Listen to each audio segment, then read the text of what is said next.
أصعب إحساس ممكن تعيشه إنك تبقى فاهم كل اللي بيحصل حواليك بس مش قادر تغير، وأكيد إحنا وصلنا لمرحلة وعي وبقينا فاهمين اللي بيحصل حوالينا ومدركين الحقيقة. بس السؤال هنا بقى، ليه في ناس استسلمت للأمر الواقع وبقت تهاجم وخلاص، وبقينا نشوف ناس بتهاجم إيران لمجرد إن دماغها ناشفة ومش عاوزة تستسلم وتقبل بالشروط عشان تريحنا؟ طب ليه شايفين إن الحق مش معاها؟ وليه شايفين إن تمسكها بموقفها هو اللي هيؤدي العالم للتهلكة، مع إن الواقع بيقول إن اليهود مش هيسيبوا أي مكان إلا لما هيدمروه وإن العالم رايح للدمار بالفعل؟ فلو أنت مش هتقول كلمة حلوة في وسط المدعكة دي كلها، الأفضل إنك تسكت، لأن نفسية الواحد اتدمرت من اللي بيحصل. وأكيد إن شاء الله في حل، لأني لما بشوف الأحداث ديت بفتكر اللي حصل من 1400 سنة في غزوة الأحزاب، لما كل القبائل اتحدت ضد المسلمين. ضغط خارجي كبير وخوف وقلق جوه المدينة، والمنافقين بيحبطوا الناس، واليهود من بني قريظة اللي ما بينهم عهد مع الرسول صلى الله عليه وسلم نقضوه. ومع كل ده النبي صلى الله عليه وسلم والصحابة قدروا يحفروا الخندق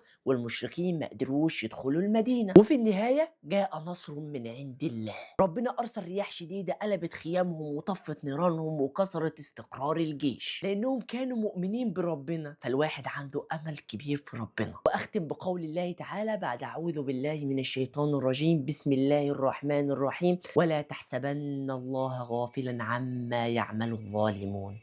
صدق الله العظيم. ولو وصلت لحد هنا سجل حضورك بدم في الكومنت وشير كالعادة. دمتم في أمان الله، والسلام عليكم ورحمة الله وبركاته. سلام.